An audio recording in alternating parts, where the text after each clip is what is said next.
São 7h30, 7h30, hoje é dia 28 de novembro, tá chegando agora o fim do ano e sempre tem gente que fica aguardando com ansiedade aqueles prognósticos, as previsões para 2020, os astros, as estrelas, os signos, né?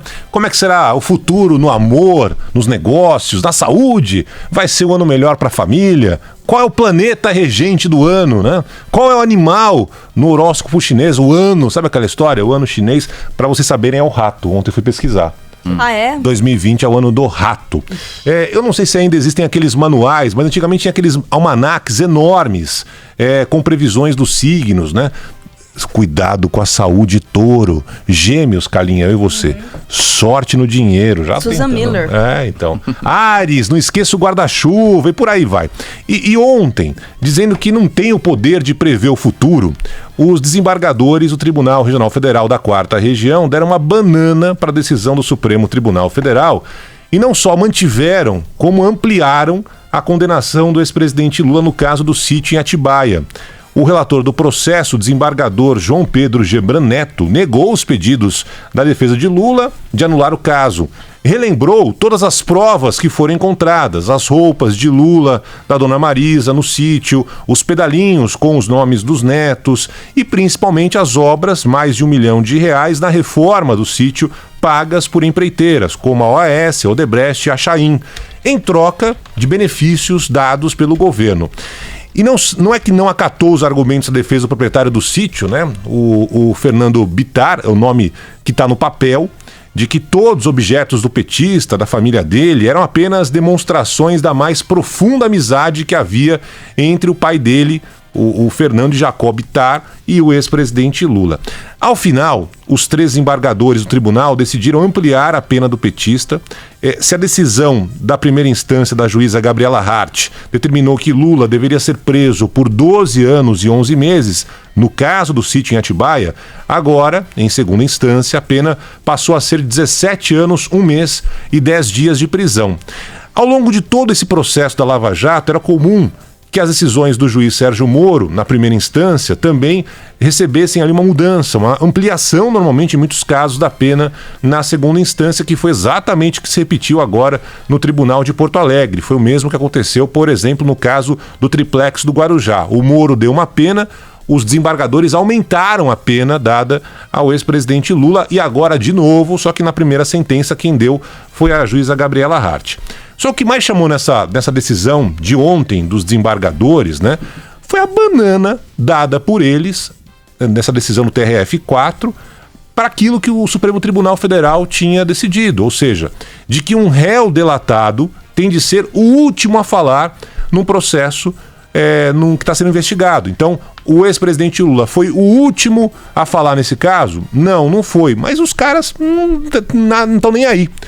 O desembargador Gebran Neto questionou a decisão do Supremo Tribunal Federal. Ouve aí. Que o que fez o Supremo Tribunal Federal é criar uma norma processual não escrita, jamais uma norma processual com eficácia retroativa, fazendo com que todos os juízes do Brasil tivessem que adivinhar que em determinado momento seria criada uma nova norma e que todos os processos em que não aplicasse essa nova norma retroativamente seriam eivados de nulidade.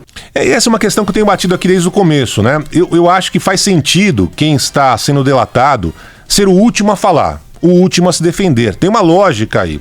Só que até pouquíssimo tempo atrás, antes da decisão do Supremo Tribunal Federal, não havia isso no Código Penal, nem na Lei de Delações, ou seja, não tinha nada especificamente sobre esse assunto.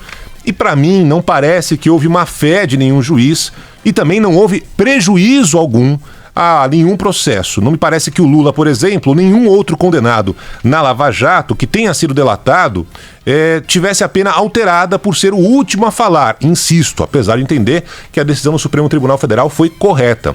A pergunta agora é a seguinte: com a decisão do Supremo Tribunal Federal, que entendeu que o réu delatado deve ser o último a falar no processo, o que deveria ser feito dos processos que já estavam em andamento? Os ministros do Supremo não deixaram isso claro, apenas anularam ali 2 sentenças até agora da Lava Jato exatamente com esse argumento, mas não falaram que, olha, todos os processos a partir de agora que já estão em andamento têm que voltar para a primeira instância. Essa questão continua no ar.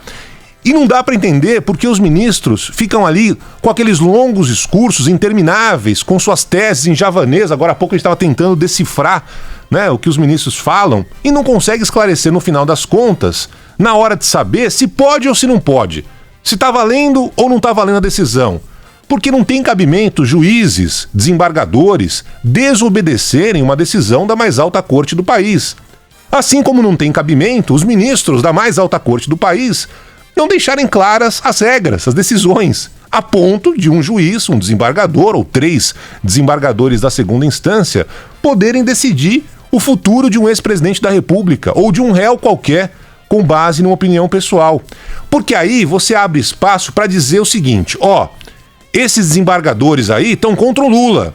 Assim como nós já ouvimos as recentes decisões do Supremo Tribunal Federal, gente falando, eles estão ali só para favorecer o ex-presidente. Ou seja, de um lado ou do outro, o que não pode haver jamais é uma decisão tomada pela justiça de um país com base em um caso específico. Isso gera a tal da insegurança jurídica, quando ninguém sabe para que lado vai pender a caneta de um juiz, de um desembargador, de um ministro do Supremo Tribunal Federal, porque a decisão não é tomada para o bem, para a justiça de todos, mas sim pode ganhar contornos completamente diferentes dependendo de quem for o réu. E aí está misturando política com justiça, e não é nunca o caso que deveria acontecer.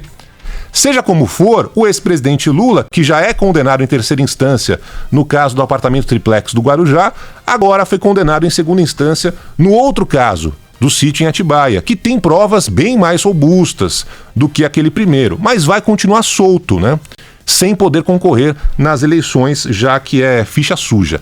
A defesa de Lula já disse que vai recorrer dessa última condenação e, como sabemos, o ex-presidente não vai voltar a ser preso até que saia ali na frente, quem sabe um dia, uma decisão em última instância do Supremo Tribunal Federal, se é que isso vai acontecer de fato. O que temos agora mesmo, até agora, são apenas as previsões, os prognósticos.